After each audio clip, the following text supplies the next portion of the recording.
Bip, bip, bip, bip. Assalamualaikum, hai, salam sejahtera. Jumpa lagi untuk video kali ini. Kepada mereka yang baru sampai ke channel ni atas saluran ni, nama aku Afdaluddin Zainuddin. Ada yang panggil aku Afdal dan ada yang panggil aku Din. Okay, habis kau nampak. Kicap-kicap. Tak saja try ni. So, malas nak buat dalam bilik. Tu hari buat kat situ. Sebab kat sini selalu YouTuber buat macam nampak skrin belakang tu kan. So, aku pun nak cacah nak tiru lah. Okay, cacah nak tirulah kononnya. Okay, jadi hari ni tak ada apa sangat nak dikongsikannya. Cuma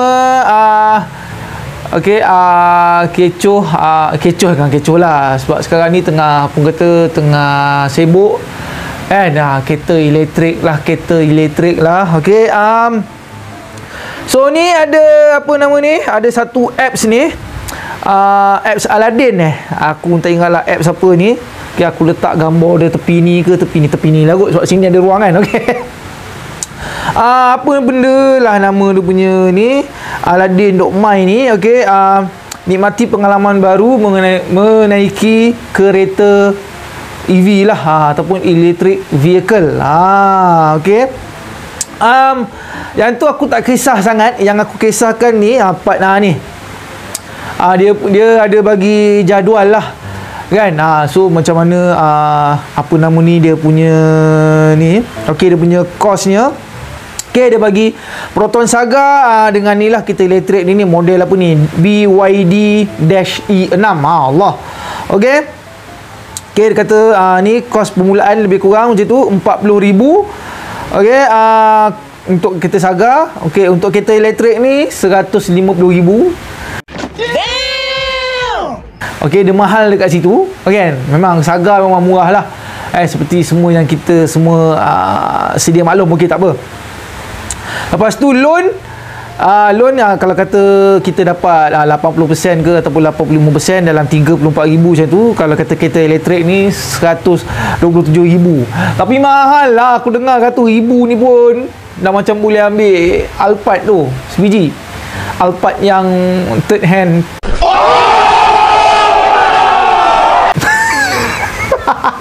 Ke fourth hand dah 100,000 kot. Okey, kita tengok part mana yang makin jimat dekat dia ni. Okey, bayar loan okey 400 lebih sebulan untuk Saga. Untuk kereta elektrik 1,500. Aku bayar 2 biji kereta 1,000 pun aku dah pening kepala. Ni kan 1,500. Okey, tak apa. Mileage, okey, pergerakan untuk sekali isi penuh, okey, macam Saga 350 km katanya. Untuk kereta elektrik sekali full charge pun sama 350 km. Okey, tak apa. Part mana yang jadi kurangnya? Okey, mileage sebulan 8,750, kereta elektrik pun sama. Okey, ni kat sini dia bawa datang jimat dia. Okey. Untuk servis setiap 5,000, untuk Saga dia letak 300. Okey, untuk kereta elektrik kosong. Tak ada lagi. Okey, untuk setiap 20,000 untuk Saga dia letak kosong lah. Aku rasa untuk Saga aku rasa dah kena agak major servis, tukar minyak gear semua kan. Tapi yang kat sini dia letak kosong. Tapi kereta elektrik dah kena 150. Okey, lepas tu dia bagi total apa nama ni mileage setahun. Okey, gerak lebih kurang 100,000 tu biasa. Kalau kata buat ni dua-dua dia letak sama. Saga dia letak kita gerak 100,000 km setahun, dan kereta elektrik ni pun sama. Mana pak jimat ni? Okey, total servis. Okey, servis untuk kereta Proton Saga lebih kurang RM6,300 setahun. Okey, untuk kereta elektrik ni dapat murah. Pak servis dia murah, RM787.50. Okey. Total okey, kalau kereta Saga dia sebab dia guna minyak, kita guna minyak lebih kurang RM15,000 setahun. Okey, yang ni untuk penggunaan elektrik RM8,597. Oh, murah. Dia murah kat situ. Minyak guna tinggi, bayar mahal lah, dia murah. Tapi nak bayar installment tu pening kepala. Pandai korang lah part tu. Okey, lepas tu Macam ni lah, loan dah dapat loan setahun untuk Saga bayar RM4,865. Untuk kereta elektrik RM18,000. RM18,200. Okey, apa nama ni, kos tahunan kan, servis sama benda semua, untuk Saga RM26,233, untuk kereta elektrik RM27,631. Okey, total kos harian, okey, untuk Saga RM87 kalau kata kita duduk simpan hari-hari kan. Okey, hari-hari total kos penggunaan hari-hari, okey, RM87.44 untuk Saga. Untuk kereta elektrik macam mahal lagi, kereta elektrik ni je RM92.11. Okey. Lepas tu kat sini dia letak income harian untuk kalau guna Saga RM200, untuk guna kereta elektrik RM330. Kalau kau rajin, kau pakai kereta apa pun boleh lagi banyak tu sebenarnya. Okey, tak apa. Lepas tu dia kata pendapatan kasar kan, pendapatan kasar ke pendapatan bersih? Pendapatan kasar selepas dia tolak tu, pendapatan bersih lah, untuk Saga RM112, untuk kereta elektrik RM237.89. Tapi aku masih merasakan macam kereta elektrik ni kos lagi tinggi tu. Tinggi tu. Tinggi lah kan. So untuk jaga panjang kita tak tahu apa benda yang rosak pula kalau kereta elektrik ni, tak tahulah. Kau ada yang dah pakai ke kereta elektrik ni? Aku tak pasti. Okey, lepas tu dia ada tunjuk lah kat sini berapa dia punya ni untuk kereta elektrik. Yang ni aku malah nak tunjuk dah. Tapi dia yang bawah dia punya ni katanya sehari kita boleh save dalam RM39.73. Okay, untuk kereta elektrik. Tapi dari segi kos ni aku tengoknya macam kereta elektrik ni tinggi. Ni dia tak cerita lagi bateri kalau kong, babe. Sebab kereta elektrik bateri mahal, babe. Ni tak cerita lagi. Bateri, aku rasa kereta elektrik masih lagi mahal lah. Bagi akulah masih lagi mahal. Tapi tak tahulah kod-kod mana ada yang nak try ke kan. Manalah tahu. So okay, yang ni pasal kereta elektrik satu hal. Yang ni kalau korang perasan ada dekat apa nama ni, dekat mana? Okay, dekat TikTok ke apa dah yang ni, rakyat Singapura test autopilot ataupun kereta pandu sendiri daripada Singapura sampai ke Penang tu, tak silap aku. Dan polis cari. Aku tak tahu dah kena dipanggil untuk soal siasat ke belum. Okey, untuk kereta pandu sendiri ni dia katanya, dia macam mana aku nak cakap, memang dia ada sensor benda semua, babe, untuk kereta pandu sendiri ni kan. Tapi dia, aku rasa yang buatkan dia jadi bahaya bila benda yang tiba-tiba keluar kan. Contoh tiba-tiba kereta tukar lane ke, tiba-tiba ada budak melintas ke. Aku rasa dia kalah kat situ sensor dia. Sebab tu kata silap aku, autopilot ni kereta yang walaupun kau dah tekan autopilot, engkau masih kena menjaga. Kau tak silap aku, kalau kata Tesla kan sebelum ni kes kereta dia pernah accident, tak silap aku, pasal autopilot ni. Sebabkan kes pernah accident tu, orang yang duduk dalam kereta tu pun kena jaga. Maksudnya dia sensor mata kau. Kau buka mata kau, kereta tu jalan. Bila kau tidur terlelap ke apa, kereta tu akan berhenti ke tepi. Macam tu lah lebih kurang, kau tak silap aku. So mungkin sebab tu polis duduk cari. So mungkin tak sesuai lagi, terutamanya dekat Malaysia. Kita tak tahu. Tu antara kelemahan autopilot lah.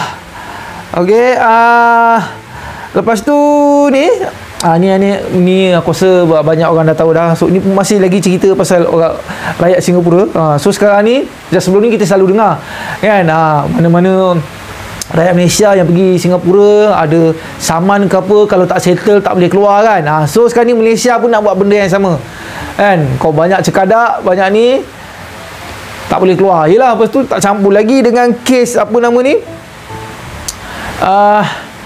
isi minyak apa nama ni, isi minyak kuning apa bagai, tak cerita lagi kan. Betul tak? Isi minyak kuning tak cerita lagi. Lepas tu yang bawa tu, bawa kereta bagai apa nama ni, bagai tak ingat dunia, tak kira lagi kan. Okay, so macam ni, apa nama ni lepas tu. Okay, ni update daripada Grab. Aku rasa yang ni aku tak tahu lah efek dekat semua orang ke tak. Sistem Grab ada masalah, tapi aku tak pasti. Sebab aku macam dapat job okey je. Dia kata ada technical issue, aku tak pasti. Mula katanya untuk Grab Food je. Lepas tu yang untuk katanya untuk transport pun ada. Tapi aku macam, aku tak ada pula kan. Aku elok je pula. Tapi tak tahulah. Tapi dah okey lah, okey. So kalau kata korang rasa ping sendu, satu mungkin je lah. Bulan puasa ni, babe. Bulan puasa. So pagi memang ada sendu. Sebab tu nampak lah aku pagi kat rumah. Kan? Ni kan lepas Jumaat baru keluar kan. Lepas Jumaat baru keluar. Oh, apa nama ni, baru try. Baru ping macam okey sikit. Dia ping akan lagi okey. Yang aku perasan start pada pukul 3.30 ke pukul 4 macam tu. Baru ping meriah. Kan? Tapi jam lah. Kan? Tapi jam lah. So hari ni mungkin ping akan ping hari ni mungkin akan lagi meriah lah sebab hari Jumaat. So mungkin malam petang ke malam orang dah start shopping. Lepas tu kena pula dekat Jalan Tar tu dah bazar tu buka kan. Tapi buka berapa 9 bulan okey kot. Mungkin lah malam ni mungkin dah meriah kot. Petang ke malam ni mungkin dah meriah. Aku boleh kayuh lah kot. Try kayuh kan, try and error. Tak try kita tak tahu. Okey. Lepas tu ni satu lagi ni, Allah, ni pasal kes bawa parti ni kan. Ni ada dekat ni polis punya Facebook ni, aku tengok sedih. Dia tahan sebuah Pro 2 Beza. Okay, dia tahan Pro 2 Beza. Aku tak ada hal lagi, babe. Gambar driver tu, gambar pemandu tu terang-terang pakai t-shirt Grab, babe. Aduh, korang, memang macam aku cakap, kerja-kerja macam ni memang dia punya job memang besar, babe. Tapi kalau kena tangkap, hotel besi, babe. Emotional damage. Hotel besi, aduh. Payahlah macam ni, aku susah lah nak cakap. So ni masing-masing lah kan. Masing-masing. Aku tahu sekarang zaman susah cari duit, aku tahu. Tapi jangan entahlah aku nak cakap. Yelah, macam aku cakap lah, benda haram ni kan, memang senang buat duit. Benda halal memang susah, babe. Kan, memang susah. Benda haram memang senang.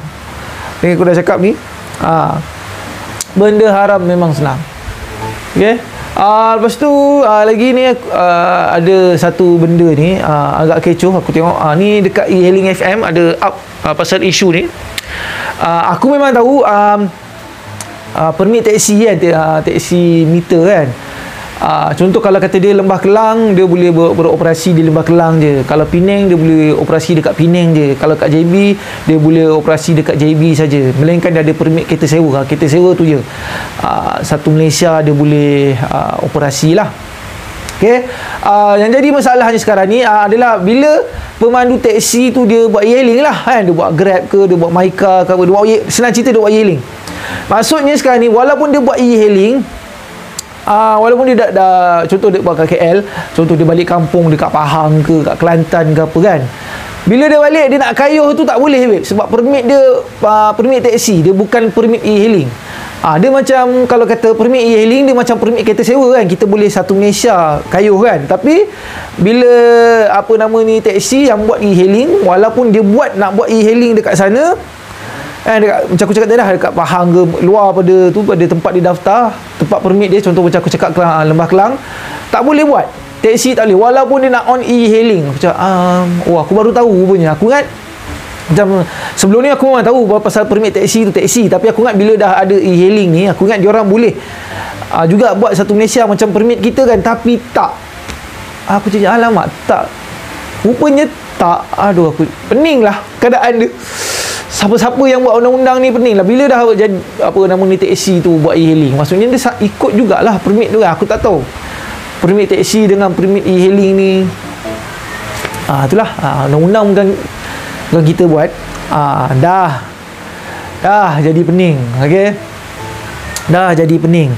Okey, lepas tu ni aku rasa ni banyak juga orang ada baca pasal artikel ni, pendapatan dia nak bagi tahulah yang buat Grab ni sebenarnya Ashok. Okey kan. So Disebabkan tu, okey, aku nak kongsi dekat korang satu video ni daripada brother ni. Betul dalam banyak-banyak orang cerita pasal ekonomi gig ni, brother ni punya cakap je apa kata aku boleh terima, sebab betul lah apa yang dia cakap. Aku share daripada TikTok, so aku tak tahu brother ni punya TikTok dia punya apa so korang kalau kata ada, sebab aku tak ada TikTok, aku tak layan TikTok, kata korang ada link asal ke apa kau letak, boleh kredit dekat brother ni sebab apa yang dia cakap betul. Kau tengok ni, apa itu gig ekonomi. Gig ekonomi yang selalu korang dengar ni, contoh macam GrabFood, macam e-hailing, Lalamove, Foodpanda, itu semua adalah gig ekonomi yang mana rakyat kita ni tidak lagi bergantung kepada jawatan kosong daripada sektor swasta ataupun sektor kerajaan. Mereka boleh bekerja sendiri dengan mengambil upah daripada setiap syarikat yang menawarkan peluang, sama ada menghantar barang ataupun peluang menghantar manusia lah, kan. Pada ketika kita merasakan gig ekonomi ini dapat menyelesaikan masalah ekonomi rakyat marhain, tetapi pada waktu yang sama dia telah mendatangkan satu masalah besar, dan masalah besar ini kalau kita tidak selesaikan daripada hari ini, dia akan menjadi masalah lebih besar pada masa akan datang. Apa yang berlaku dalam pasaran sekarang, ramai orang yang tidak dapat mencari pekerja-pekerja mahir dalam bidang-bidang tertentu. Oleh kerana ramai pekerja-pekerja mahir ini dah berpaling ke gig ekonomi ini tadi. Contohnya satu syarikat welding sangat sukar sekarang ni, mereka nak cari welder, kan. Oleh kerana ramai anak-anak muda yang ada bakat untuk buat welding ni tadi, yang lulusan daripada institusi pengajian tinggi, tidak memilih untuk menjadi full time welder. Sebaliknya mereka menjadikan GrabFood ataupun Foodpanda ini sebagai mata pencarian utama mereka. Kalau mereka kerja welder, mungkin gaji dia 2,500 je, berbanding kalau mereka buat GrabFood, mereka boleh dapat lebih banyak daripada itu, mungkin 4 hingga 5,000 ringgit. Jadi dengan peluang yang diberi oleh gig ekonomi ini tadi, dah tentulah mereka akan memilih untuk menjadi sebahagian daripada gig ekonomi berbanding menjadi welder ni tadi. Kesan dia, syarikat-syarikat yang memerlukan welder ini tadi terpaksa menggajikan warga asing. Sebab itulah korang tengok bengkel-bengkel besi sekarang ni, siapa yang jadi welder dia? Bangla, kan. Orang-orang macam tu. Kalau kita biarkan keadaan ini berterusan, percayalah dalam 10 tahun lagi masa akan datang, pemilik-pemilik bengkel welding ini adalah di kalangan orang-orang ataupun warga negara Bangladesh yang mengambil pengalaman selama 10 tahun menjadi welder dan dia bisnes sendiri. Inilah benda yang kita kena fikirkan untuk generasi yang akan datang. Apa pendapat korang? So macam mana, kan? Betul kan apa yang brother ni cakap, kan? Itu benda kita biarkan kerajaan lah pening pasal benda tu. Kita tak payah nak apa kata, tak payah nak pening pasal benda tu. Biar itu benda tu, biar kerajaan yang pening. Kita buat kerja kita aja. Okey, so setakat tu saja perkongsiannya untuk kali ini. Sekian saja daripada saya, Afdaluddin Zainuddin. Jumpa untuk video akan datang. Assalamualaikum warahmatullahi wabarakatuh dan salam sejahtera. Bye.